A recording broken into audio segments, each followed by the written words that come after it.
لا، الموضوع طلع كبير. دي طلعت حكاية بيتزا رهيبة. تعالوا نشوف عملنا الروعة دي ازاي. يا سلام على مطة الجبنة، بجد مفيش بعد كده جمال. يلا نشوف عملناها ازاي. السلام عليكم، ازيكم؟ عاملين ايه؟ يا رب تكونوا بألف خير وصحة وسعادة. النهاردة هنعمل ايه؟ هعمل بيتزا. النهاردة بيبقى يوم عيد بالنسبة لعيالي علشان هعمل لهم بيتزا. المهم عشان ما تتوهوش مني، انا جبت كيلو ونص دقيق. ايوه، بعمل كميه ما شاء الله. وحطيت معلقه الملح الصغيره، وحطينا معلقتين سكر، وحطينا شويه زيت كده حلوين، يعني ربع كوبايه زيت. وبعدين بقى حطينا ايه؟ انا همشي معاكم خطوه خطوه، وبعدين اقول لكم بقى ونرغي شويه على موضوع البيتزا ده لما بعمله في البيت. هنبتدي بقى نحط بقى في العجان كده. اعمليها على ايدك عادي، هتبقى زي الفل. بس انا عندي العجان فريح ايديا بقى. جبت بقى كوبايه، نص كوبايه ميه دافيه، وحطينا معلقتين خميره فوريه. عندك خميره بيره تبقى حلوه واحسن بكتير. وحطينا معلقه سكر، وقلبنا كل ده كده مع بعضه. ونسيبها بقى ايه عشان تتفاعل كده مع بعضها وتعلى لغايه ما نبتدي نضرب الدقيق كده مع بعضه. بحب بقى ايه اعزز قوي البيتزا، واحط لها كوبايه لبن دافيه وبيضايه عشان نعزز الطعم، ويبقى فيه كده حاجه مفيده يعني في عجينه البيتزا. ما نعجنهاش بميه كده وخلاص. ابتدي بقى اديها تقليبه كده، نقلب كل ده كده مع بعض، وندخل كل المكونات دي كده مع بعضها، ونبتدي نقلب ده كله.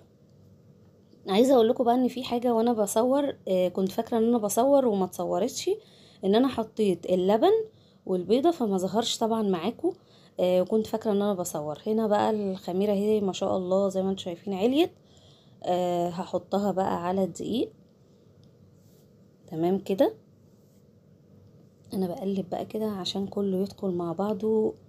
وحاجه بقى حلوه بقى والعجينه بقى. بصوا هنا في الوقت ده، هو ده الوقت اللي انا حطيت فيه اللبن.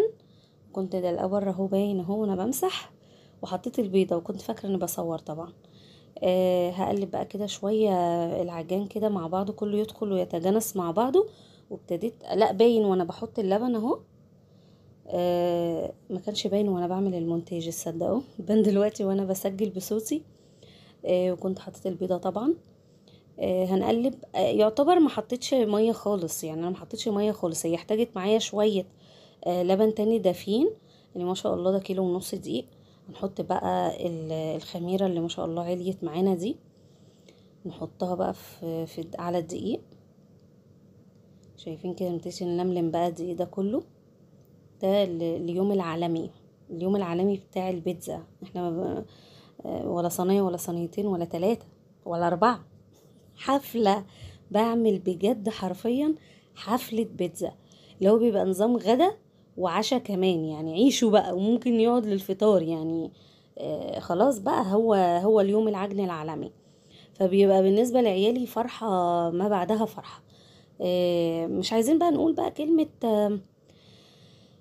بنجيب من بره وبلاش تعب ايد ووجع قلب وبنجيبه وبنكلف لا لا خالص، احنا مش هنكلف. احنا هنعملها بالجبن وبالخضار وشكرا على كده. بصوا العجينة ما شاء الله.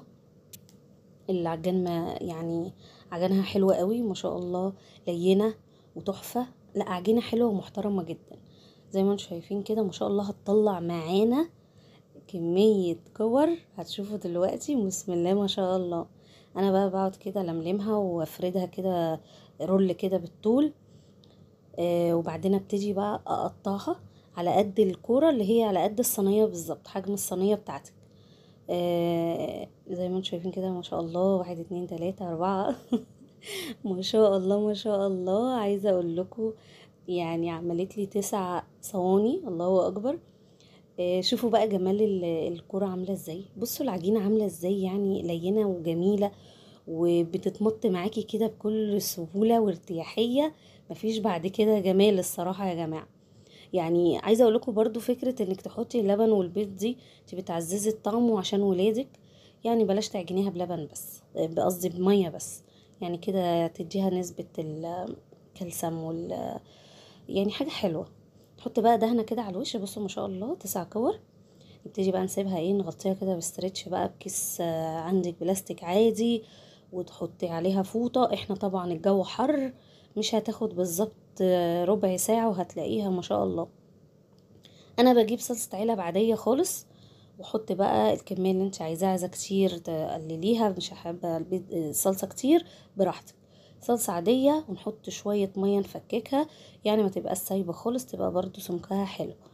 ولا بقى بعمل صلصة على النار ولا الكلام ده خالص، من الاخر كده دي بيتزا اقتصادية حلوة، مش هتتعبك ولا هتكلفك.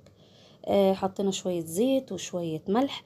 بحب احط كمان في الصلصة الروزماري ده او اكليل الجبل زي ما ناس بتقول، وكمان معلقة صغيرة خالص ممسوحة توم باودر. اللي عندك توم عادي فريش حطي فص واحد بس عشان ما يبقاش باين قوي، وسنة فلفل اسود، وتقلبي كل ده وشكرا، هي دي الصلصة. هنا ما شاء الله اللهم بارك، العجينة عليت قوي، حلوة قوي قوي قوي، ما فيهاش يعني، مش قادرة اقول لكم على جمالها. هنبتدي بقى نعمل. هنا بقى انا مش عارفه في ايه حكايه التليفون معايا والتصوير، مش عارفه. اول واحده ما ظهرتش وانا بفردها، مش مشكله، هنظهر تاني وانا خدت بالي طبعا، فروحت ايه هفرد معاكم تاني واحده. فردتها اهي، وايه ولا احسن بتاع فطير وبيتزا. بصوا ايه ده، ابداع رايحه جايه معايا بكل مرانه وسلاسه، مفيش بعد كده. طبعا انا عامله تسريع للفيديو عشان ايه ما خليكمش تملوا مني يعني، والفيديو ماشي ببطء وكده، لا خلينا ايه نخلي الدنيا سريعه كده، وتلاقوا الفيديو خلص معايا بسرعه كده، مع ان الموضوع ما كانش سريع قوي كده زي ما انا بمنتج الفيديو كده. ده كان ايه طقوس، عمالين نعمل طقوس وعجين ودقيق وصواني وادهن الصواني، وكان عندنا فرح. ف بيقول لا بجد العيال بتبقى مبسوطه قوي. عندي ملحوظة بقى، اللي يقولك بقى تعالي اعمل لك بيتزا في البيت احلى مليون مرة من بره، لا مفيش حاجة اسمها احلى مليون مرة من بره. بتاعت بره خطيرة وتحفة وملهاش حل. بس يعني انا عاملة 9 صواني ما شاء الله. والله ما جابوا 8 بيتزاية من بره. شوفي البيتزاية الواحدة بس الكبيرة دي هتدفعي فيها كام؟ حاجة يعني مش معقولة. وبعدين بتحطي بقى جبنة براحتك وتعيشي بقى، عيشي اعملي احلى حاجة الصراحة. هدخلها الفرن. انا عندي ملحوظة ان انا بدخلها يا دوبك تدخل في السوا، واروح مطلعاها حاطة الجبنة الموتزاريلا، وبعد كده ادخلها تاني عشان الجبنة ما تتحرقش. طبعا انا جيت اقسمها بالنص ما ظبطتش بالنص، بس مش مشكلة، كله هيتاكل وكله هينزل في المعدة. والحمد لله. المثلثات مش متساوية، بس عايزة اقولكم طلعت خطيرة بجد، طلعت خطيرة وتحفة تحفة، ومطة الجبنة روعة وحاجة تحفة، وحطوا الكاتشب عليها وهتاكلوا احلى بيتزا بجد من البيت. احنا كستات بيوت شاطرين بنعمل من الفسيخ شربات، بنعمل كل حاجة حلوة في بيتنا ونرضي ولادنا ونسعدهم. يا رب يكون الفيديو بتاعي الخفيف دوت يكون عجبكم.